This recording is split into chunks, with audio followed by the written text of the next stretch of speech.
We're back. I know, right? What happened last time? We had to cut it short because you have such an amazing story. Yes, and then we had to head out to you know where. One of the events, yeah. Yeah, it's one of our events. So we were chatting for like I think over an hour. I don't know. Yeah, it was deep. It was deep. I mean, so we needed 2 parts. A little change of scenery. That's crazy. A lot's happened. A couple days, not too long, but yeah. I just feel like your story. I mean, we needed more time. We need more time. And when we were talking, you have so many, like, I feel like you've lived so many lives, right? Like most of us have. Yeah. But we left off in you leaving New York and the why and what got you basically to Maryland, which was, we ended on like an emotional note, and it was incredible. It was an incredible story. I think those were my last words. I was like, that's fucking incredible. Well, I needed to start my life all over again because it was too easy in New York City, man. I had it all. I mean, I was a superintendent, and so I was managing 2 buildings, living for free in a beautiful area, 59th Street between 1st and 2nd. Come on now. So imagine, I danced in the clubs, and I made so much money there, and seriously, living for free in the city? Come on now. No, that's great. It's so expensive. Hello. During that time, in the 90s, girl. I was a ball. I feel like you say that all the time. You're like, in the 90s. Because I'm a 90s girl. I love the music. I mean, I was born, of course, in the 70s, but the 90s, everything came out. Remember? That's when I came out. Right. I mean, I was even engaged. Remember that too? Yeah. So you told that story. The 90s, oh my God. They were like a life-changing decade. Big time. For sure. Big time, Graduated from college in the 90s. A lot of good things happened in the 90s. I met so many amazing people, But you moved from New York to Maryland. I ended up in Maryland. I think it was. But why Maryland? Because when this person that I met in my meditation practice, it's actually called Sahaja Yoga. Sahaja Yoga. Sahaj means spontaneous Sahaja means spontaneous union. Okay. Yoga means with God. So you have this energy that awakens, and it's called the Kundalini energy. So I know that well. You already know.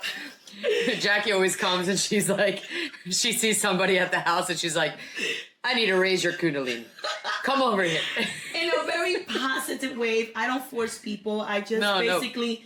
It's your freedom, you know. That's your freedom. If you choose to sit there and experience this peace, it's all on you, but it's never forced, No, but I've seen it work. Like, you've raised mine, and you already know what you felt. You feel like the energy, either like cold or warm air, and at the end, well, I'm not going to say what you do, but everyone I feel like has felt the energy, something different. The impact of the Kundalini. And it's so subtle. It's so beautiful because it's so subtle. It's like it happens spontaneously. Right.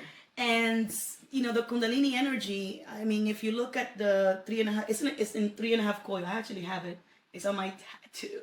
So we're gonna show this is the level you reach. That your arm level. A little bit. So then you have this energy that rises, and as it rises, it clears your centers. And those centers we call chakras. So I had that experience when I met the founder after 9/11 because I was trying to find myself. Right. So when I became that person that was seeking for answers after 9/11, I walked to the Lincoln Center, and I used to go to the free shows. Dance is my world. Yeah. So it was free dance during the day. Wow. So I would go there. So the library was around the corner, and that's on 64th Street and Broadway. I used to go there all the time to hang out, just to watch shows for free in the summer. Some guy gave me a flyer, and I said, free meditation yoga. I said, what free stuff? I'm gonna go. I need some meditation in my life.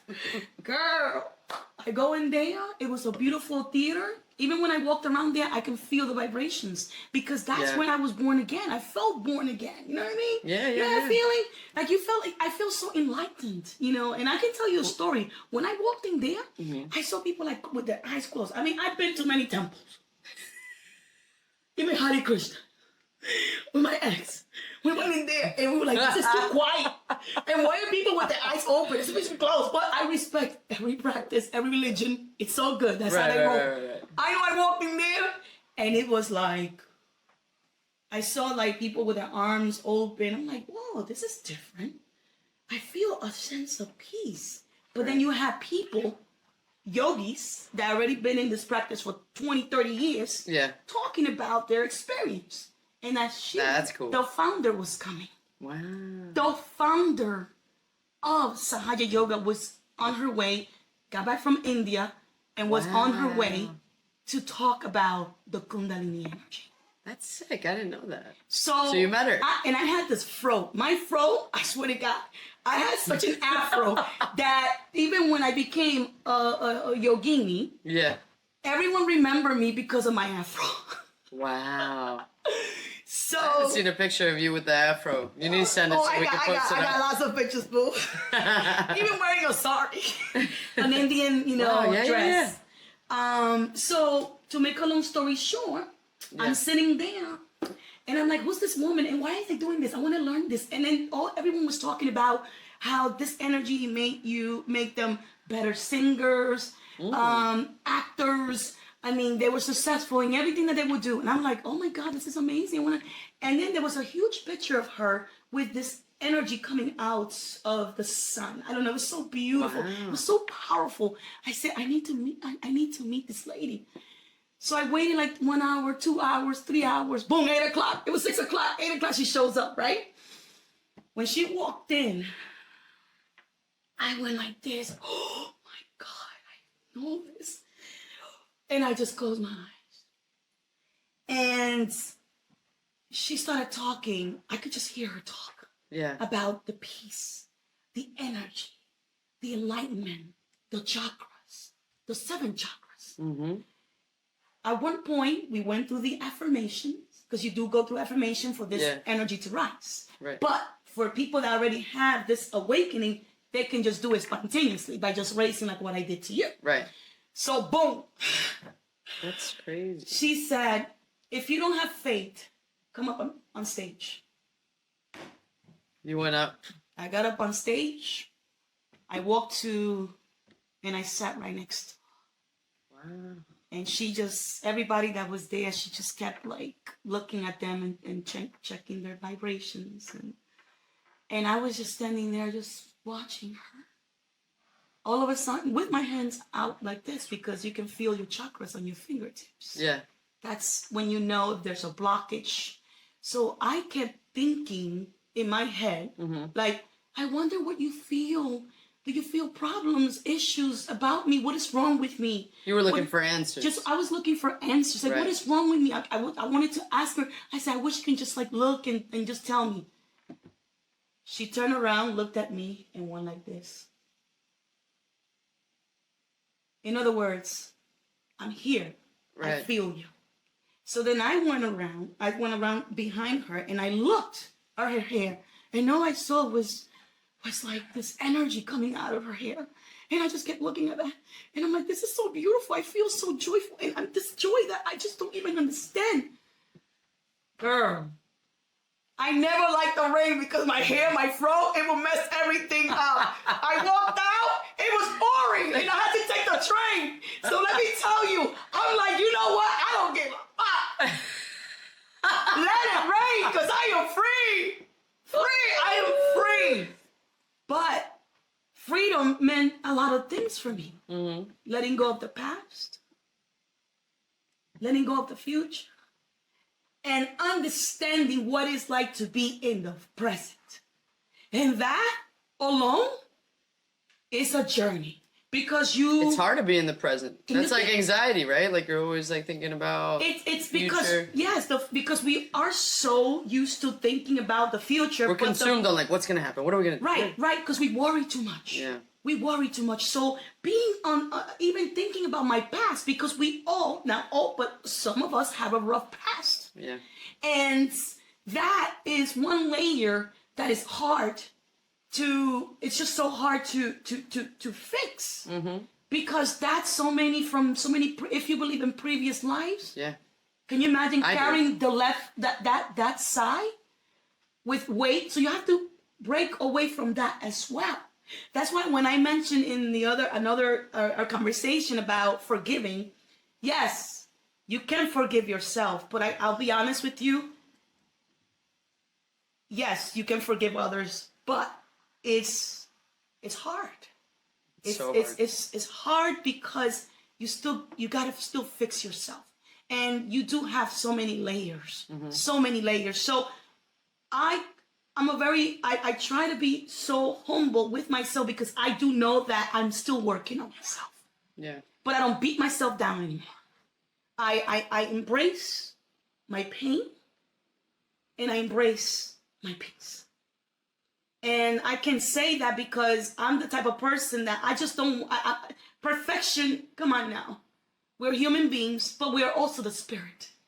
And I learned that through Sahayu. Wow. Yeah, we're humans, but we are the spirit. One with the self. So imagine that deep connection.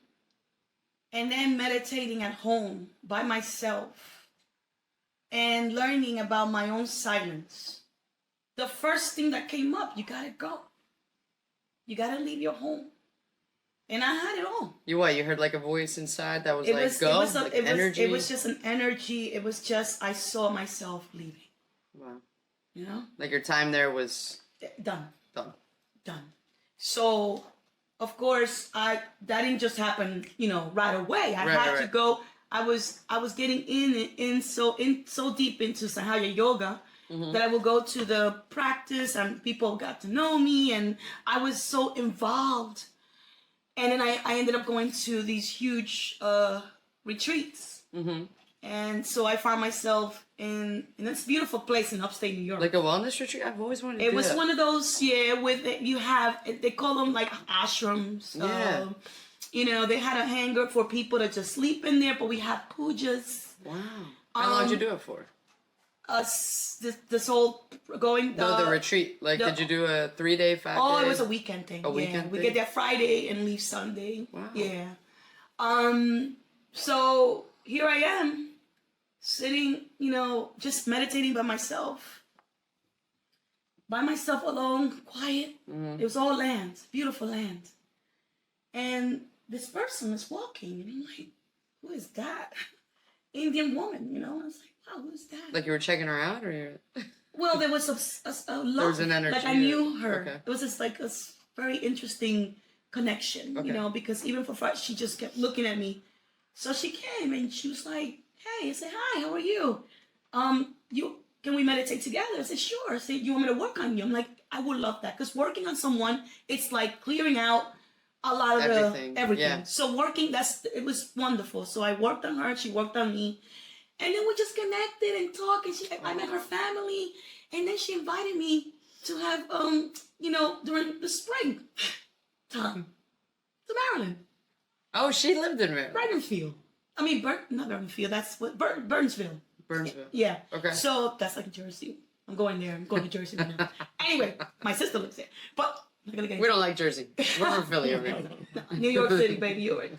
Anyway, but that happened, and then I was just driving around. I was like, look at all these beautiful flowers. This is everything. This is like beautiful. I want to live here. This is where I want to live. And look what happened. But where's Burnsville from where you live now? How far is it? It's close? Oh, that's a good question. It's about 25 minutes. Oh, it's close. 25 to 30 minutes, yeah. So you loved it. You loved the area. Like, did you feel a sense of peace when you were? Well, I went to stay with them, Right. So I stayed with them for a whole week sometimes. Wow. And I ate Indian food. I learned how to I love eat. Indian food. I mean, every day I learned to eat Indian, like basically all the different dishes that they so prepare. good. And then she loved to cook, so she will cook some good stuff, man. I used to be like, this is great. With my hands. And I love that they eat with their hands. Yes, that because culture. you want your vibrations on the food and your energy. But when you eat, so I learned that from them, Wow. and it was beautiful, and it was a beautiful time because I was just in meditation pretty much every day. I would wake up in the morning in meditation. I would go to sleep in meditation. I still do, but at a different level. Mm-hmm. It's now more vocal. I talk about my life. I talk about other people I love more. Right. It's so much that it just changed my life completely. Wow. Completely. 100%. So when you got to Maryland, I mean, what'd you do? Like, what'd you start doing? You mean when I moved in? Yeah, when you moved in, you're horrible. like, I want to move. It was horrible. Why?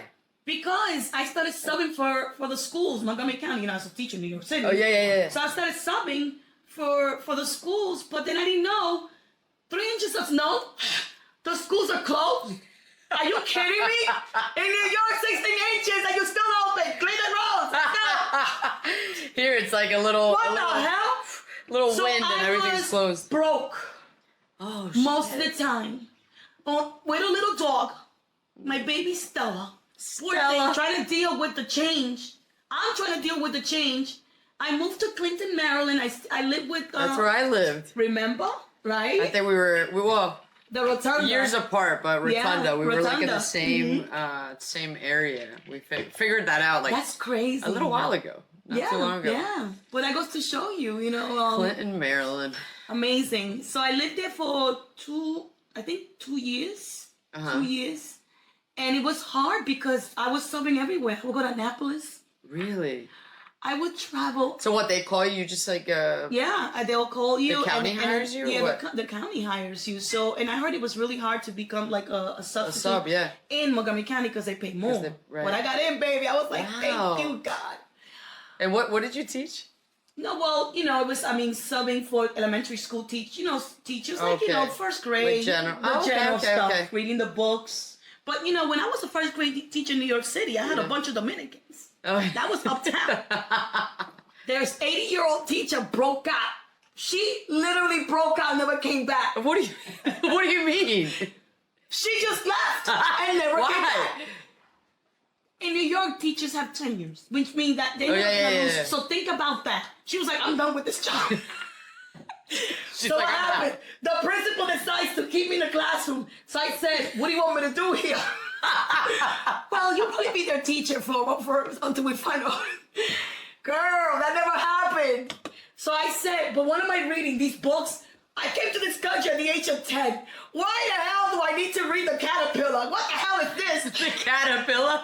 Was it the caterpillar, right? I don't even remember this. I don't know, the coyote. So let me tell you. Hello. When people like make reference, like, well, you know, American-born citizens, when they make gringo, coño, when they make like references of like children's books and stuff, I'm like, yo, I was too busy learning the damn language. I don't remember any of the Thank books. you very much. I don't remember anything. Hello. And in Spanish, you know, we left at a young age, so mean, we don't remember that either. No. So we're just screwed. I was in a state of shock. Yeah. I was in a state I was like, why are there white people all around me?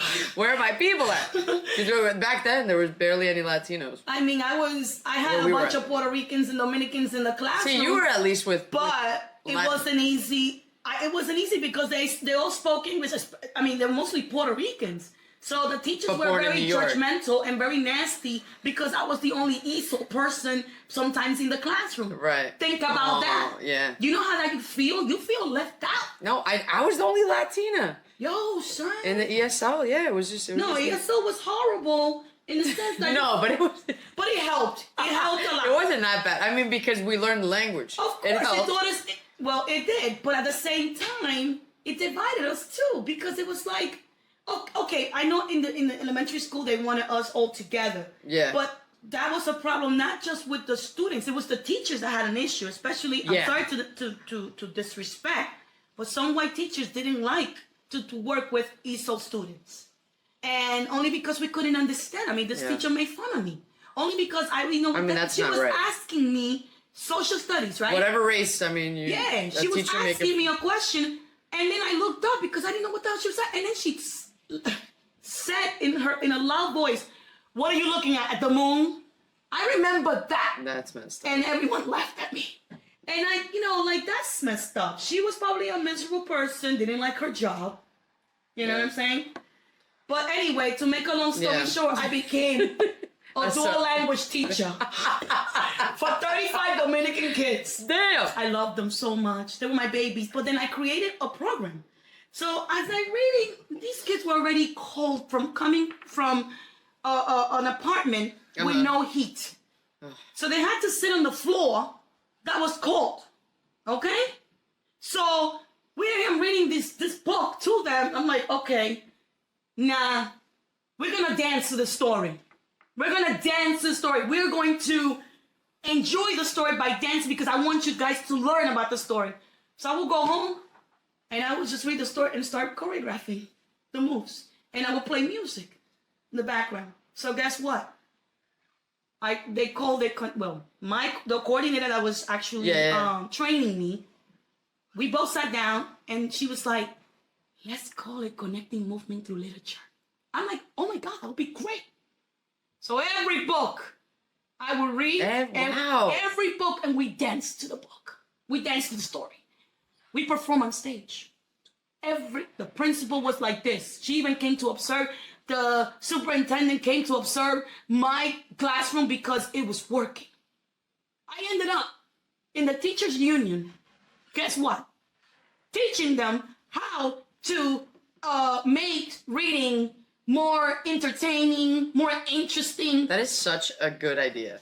And that's what I did.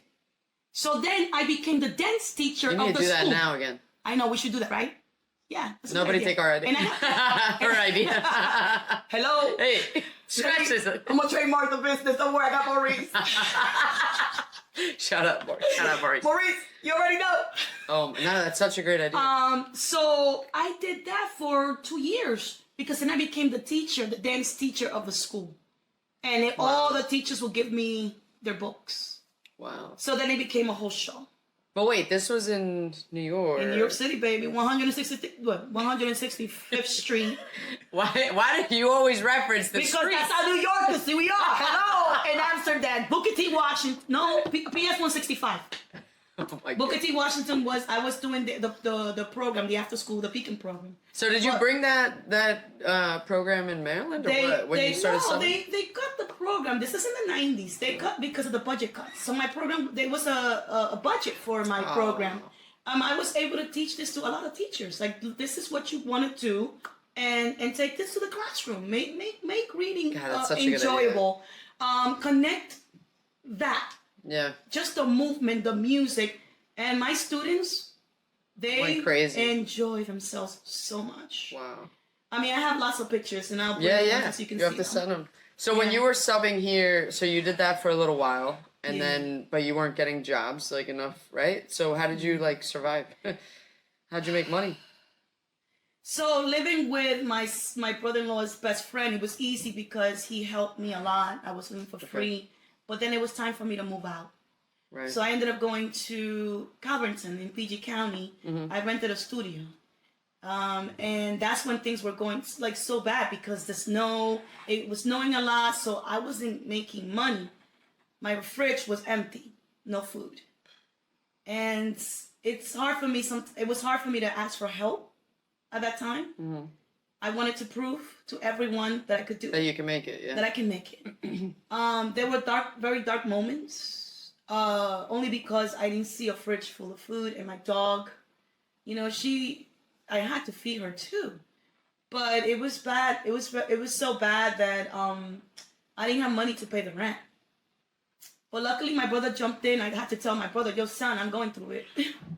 And I had it all, and not having it all after that, like, that's crazy. Like, I went. Yeah, you're starting over. I mean, I didn't even have TV. I didn't have internet. I had internet because I would go online and look for lesbian parties. I was like, what the hell? Like, you're like, I don't have food in my fridge. I can't eat. I can't survive. But where are the lesbians? And I don't even have a friend. I don't even have friends. So where do I go? Let me see if there's any lesbian parties. Yeah, if I can meet people. And there was that place, Volt. Was it Volt? What was it called again? Cobalt? Not Cobalt. There was something, I forgot the name. I went to some club. But I was by I was like, what is this? I'm gonna go. But it was not easy. It was not easy. I suffered so much. I would sometimes go inside the bathtub and just like cry for hours. But I want to say something. You can go through your worst moments, and I believe that sometimes there's that light at the end of the tunnel. Yeah. And I believe in that. Oh yeah.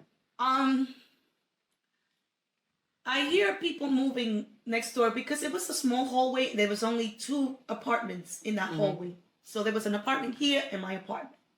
And then there was another It's in door. PG County, right? In PG County, Okay. yeah. And I remember hearing people move in. I'm like, oh, there's people moving in. Oh my God. Oh, okay. I have neighbors now. That night, I went to bed. I was sleeping on the floor. I didn't have furniture.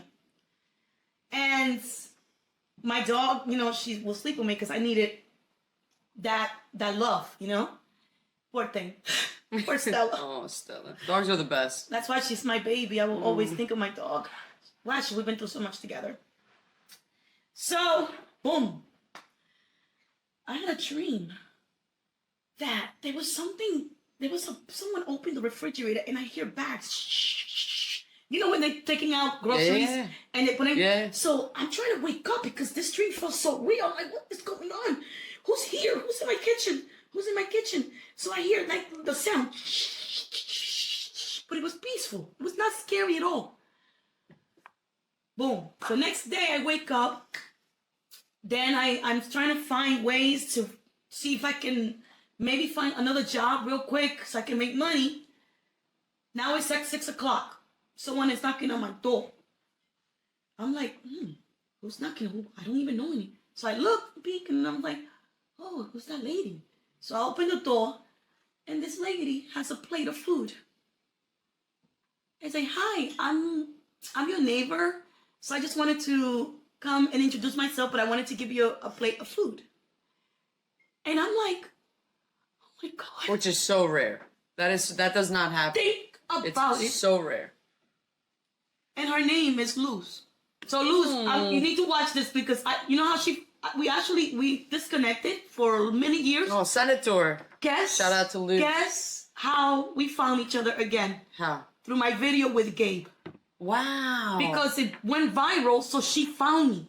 But anyway, we'll get into that. Luz had a plate of food. Wow. I looked at Stella. I was like, Stella, look, we got food. Wow.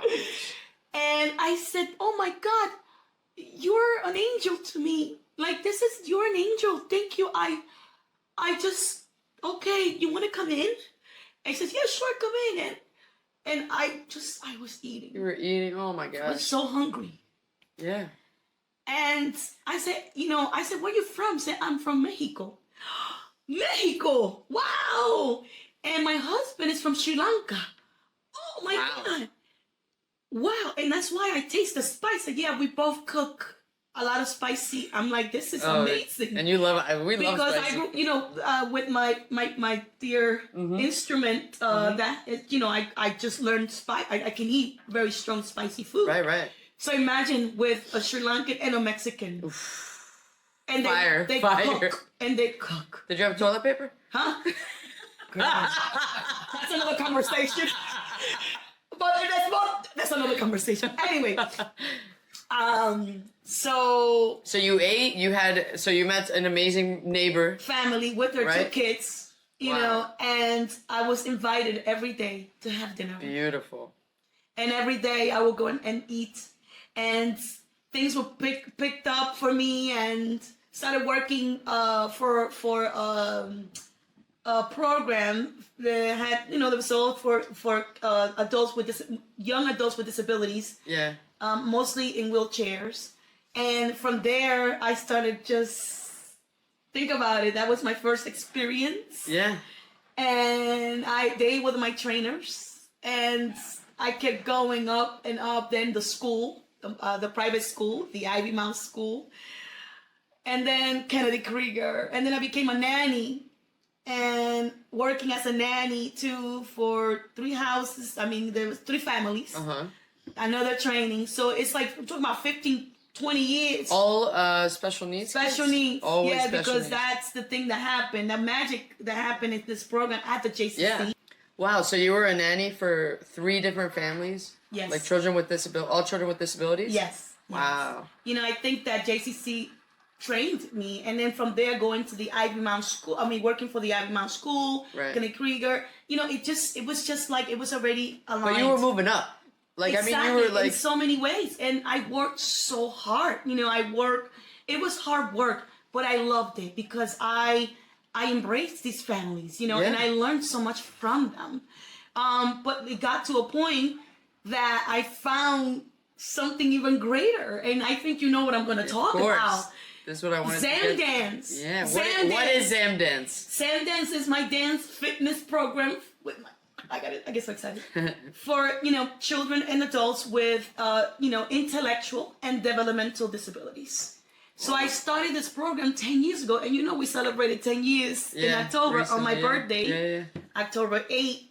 And you know that this program has completely changed my life. Of course. It has been... but I mean, it's changed so many lives. And so many You're lives. The only one, I mean, let me say that, so many lives. You're the only one that I've ever heard that does this kind of work. Because it's through dance. Explain it. Like, what is Zam Dance? Well, Zam, think about my last name. And why the name, Zamora. right? Of course, the person that, you know, his daughter was my student. I lived with him, and I was the nanny. He's a patent lawyer. So when she already moved out of the house, of course, the dude is my best friend, so we like hanging out. So I was like, yo, can I live down in the basement? I mean, I want to leave this hood, because I love this hood. And now I actually live in the hood, but without him. I don't live with him. But you're like down the street, right? But two blocks away from this dude. 2 blocks away. So and he's like a Ravens fan. So yeah, and we go out to dinners once a week. That's the routine. But he's a blessing. Yeah. He's such a blessing because, I mean, he's a patent lawyer. And when I sat there, I said, Maurice, I'm ready to teach my program. And he said, what do you want to call it? Well, what do you think? Call it Zam Dance. You know, it comes from your last name. Yeah. And then it's all about dance. Who you are. Yeah. You know, so why not? So I was like, oh my God. Yes. That light bulb. So it worked out. And the first class, think about it. I decided to quit everything. I didn't have a job. So I only had $50 in my pocket. I went to this dance studio in Gaithersburg. Went upstairs. The Zumba, it was a Zumba studio. Yeah. And the person who was running the place, she's Puerto Rican. you and Puerto Ricans. I know my Puerto Ricans. You can't get away from them. Come on, I grew up with Puerto Ricans. My best friends were all Puerto Rican. My ex-girlfriends were mostly Puerto Rican. I know. My fiance. I know. That's why I'm saying that. And my brother-in-law is Puerto Rican too. Hello. So my nephews have Puerto Rican, have Dominican. Come on. So let me just let you know like what happened. So when I go up there, I said, Mamita, I have my own dance program. But you gotta throw some, you know, sister, you know how it is. Mamita, I have my own dance program, but it's for children and adults with disabilities. Is it okay if I can rent the spot on a Saturday? Are you like, oh, that's so cool. That's a cool program. Yes, I have 11:30 to 12:30. Can you? I'm like, yes. Made it the first day. That's a Saturday, September 28th, 2013. I had 6 students because I sent emails out and I already knew people. Right. So six participants showed up. The second time, it was 10. The third Saturday, it was 14. Then someone comes out of nowhere and says, you need to get in touch with Whitney Eloise. I'm like, who is she? She has like 500 families. Once you tell her we'll tell her about you. Oh, you don't even know what's coming. Girl.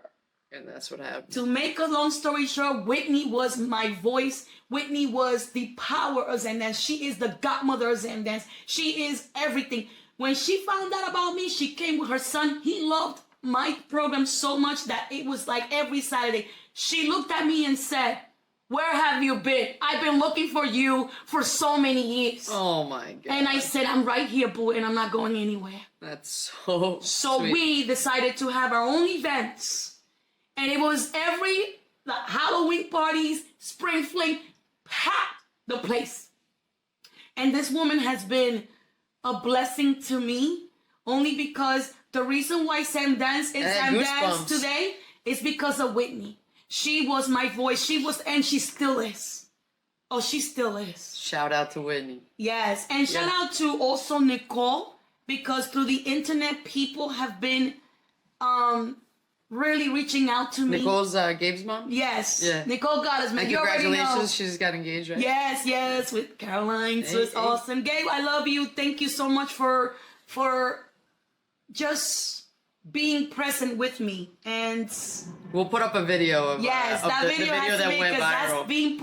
That's being present in the moment through dance. And Gabe understood that language. Yeah. And that's why it worked so beautifully. And we ran into them at we were on Gay Pride, remember? We had a float for taste, and Nicole and Gabe walked by on the right, and you guys had such a beautiful moment. Dancing together, he was like so excited to see you. Yes, and it was like a celebration of life. Yeah. It was a celebration of life to see, one of my students and his parents. It was just like a beautiful moment, and it needed to happen. It was so nice because at that time, you and I really we weren't that close, but we were like, we got along and we had fun together, but it was just mainly events. It wasn't like nothing like family this. like we are now. Yeah, like we're a family now, and it's so beautiful because I never, I went into one of your clubs, your parties with flip flops, thinking. I know. We talked about that earlier, like how we met. Yeah. Which is crazy. Like, who is this person? That's your energy, like. But everything happens at the right time. Hell yeah. Everything happens at the right time, and that's why I never get disappointed. Because when you get disappointed, it's because you have expectations, and I try my best to work on that. It's best not to have expectations. No, but it's hard because you naturally We're humans. Yeah, you naturally have expectations. Yeah, you naturally have expectations, but at the same time, when you start seeing your life and the way it's happening, I mean, sometimes you have to stop time and just count the blessings and be present. And just be present. Yeah. And that's. But now with Zamdance, you're packed. You have so many classes. Like, what's the Instagram and the TikTok for Zamdance? I'm gonna put it up. On TikTok is ZD, but it's also Zamdance, and you'll see all my videos.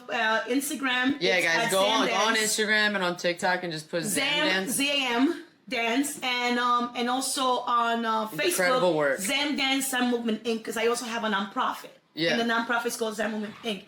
But I want to thank all the facilities that have hired Zamdance. Nah, so many. We'll put all the information. There's so many of them. Yes, and that's why. Because also, if people want to donate to her company is just ridiculous what they do. It's got you touch so many people. You've changed, and you are changing so many people's lives. I have leaders, and we've talked about this. I'm like, you need to spread that. You need to build this out, go across the country, go international. There's so many children and adults with disabilities that this could benefit. And literally, I've been to so many of her events, and these people, they're just, you're changing their lives. For the 1 hour, 2 hours, they look forward to it and they dance. There are adults and children that are non-speaking, that dance, or even verbal to their that move. Their move, you make them move, you make them.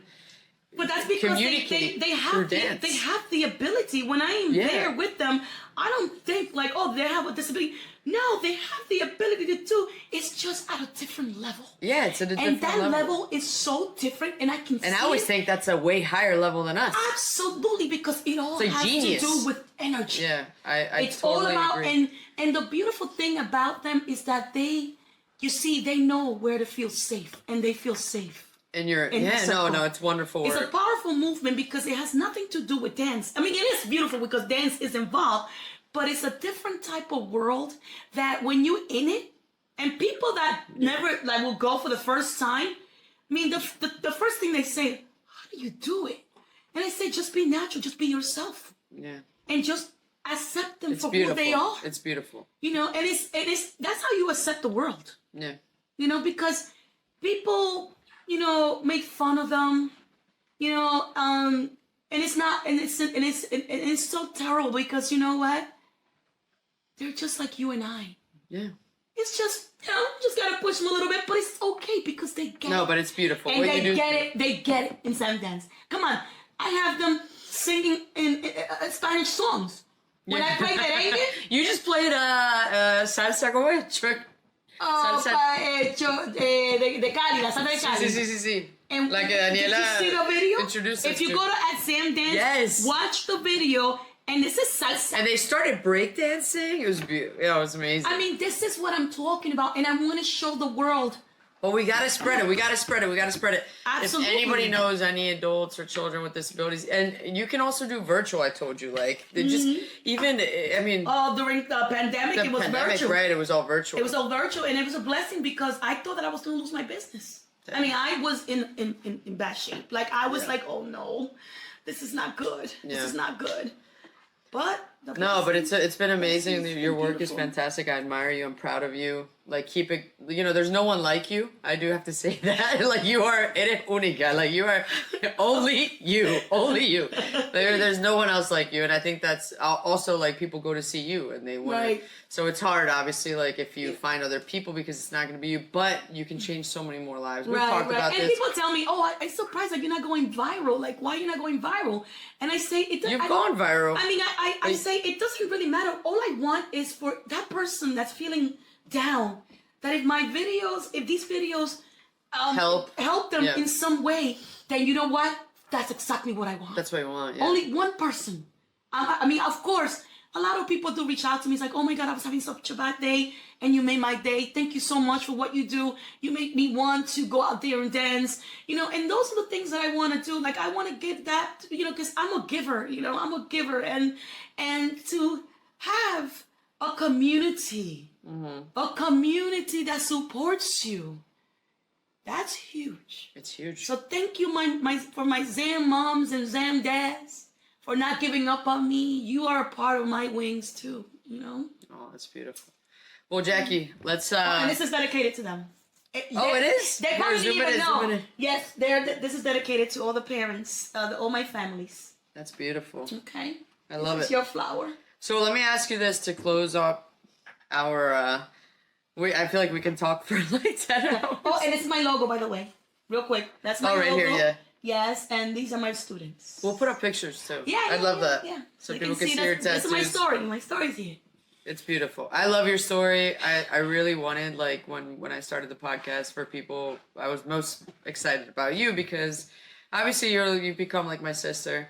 Your family, but you've just been through so much, but so many different lives, and you know, you should be proud of yourself, the work that you're doing. And I think when we first met, that's what I said. I was like, oh my gosh, like, and I'd love for us, like, we're talking about creating like an event or a party for kids and adults, because there's so many adults, so many women or queer folks in the community with children that can't really come out at night, obviously. So we're trying to expand and bring our worlds together. To maybe do like a late spring fling for the parents and the kids to enjoy, and maybe do like a field day. Well, I'm starting my nightclub again because I started a nightclub. It's called ZD Nightclub. Yeah. ZD. And I love that. And I started that, and it was very successful before the pandemic hit. Yeah. And the second party was gonna be like a white party, so I wanted everyone to dress in white. Yeah. But guess what? What? Friday, March 22nd. I believe it's March 22nd. Yeah. I'm actually hosting the City Night Club. Say where? Kasich Community Center in Gaithersburg, Maryland. Hell From 6 to 9, we're going to have mocktails, a DJ. Actually, the DJ is a parent. Oh, nice. Gerald, hello. and it's going to be amazing. So I'm going to create the flyer very soon, probably by next week, and boom. Hell yeah. And it's going to be amazing. Keep it up. Like, keep doing what you're doing. I think it's just, you're changing lives, you're changing the world, and one kid at a time, one adult at a time. It has a huge impact. Of course. Right? You should be proud of yourself for that. Well, I love you, my sister. I love Thank you too. so much for the support. I do believe that God put us together. Yeah. No, seriously. For many reasons, you know. Too. For many reasons. You have taught me a lot too. You too. So just know that. I love you. I love you too. So let me ask you, my last question is, if you have, there are people listening, right? I'm sure you've connected with many people. People are connecting to your stories, whether it's from New York, here, Zam Dance, whatever it is. What is one message that, like, you'd like to leave people with? Like, everything you've been through in your life. Everything you've learned, everything you've struggled through, everything you keep learning about yourself. You talk a lot about forgiveness, about, it seems like you accept yourself and you love yourself, which is so hard.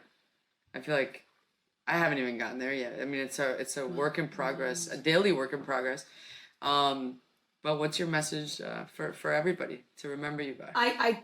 you know, if I think about what I've been through, I would say not to give up. Don't give up. There will be many challenges, and this is where you have to start believing in yourself. And trust me, it's hard. Mm-hmm. It's hard to face yourself. But when you get to that point in where you face yourself, in where you start accepting yourself and embracing even the pain, then what happens is that you open your heart in such a way that you become this gentle person. Like you become gentle with yourself. You don't beat yourself down. So just do that. Just follow your heart. Embrace yourself. Don't beat yourself down. Love you. You can even write sticky notes on the mirrors. Yeah. When you wake up in the morning, you look at them. I'm beautiful. I'm brave. I have actually 2 frames. I'm brave and I'm beautiful. Because sometimes we forget. It works. And if we come from a rough past, sometimes we don't know how to get, you know, we don't remind ourselves that we are loved. Yeah. So it's difficult. It's not that easy, but you're not alone.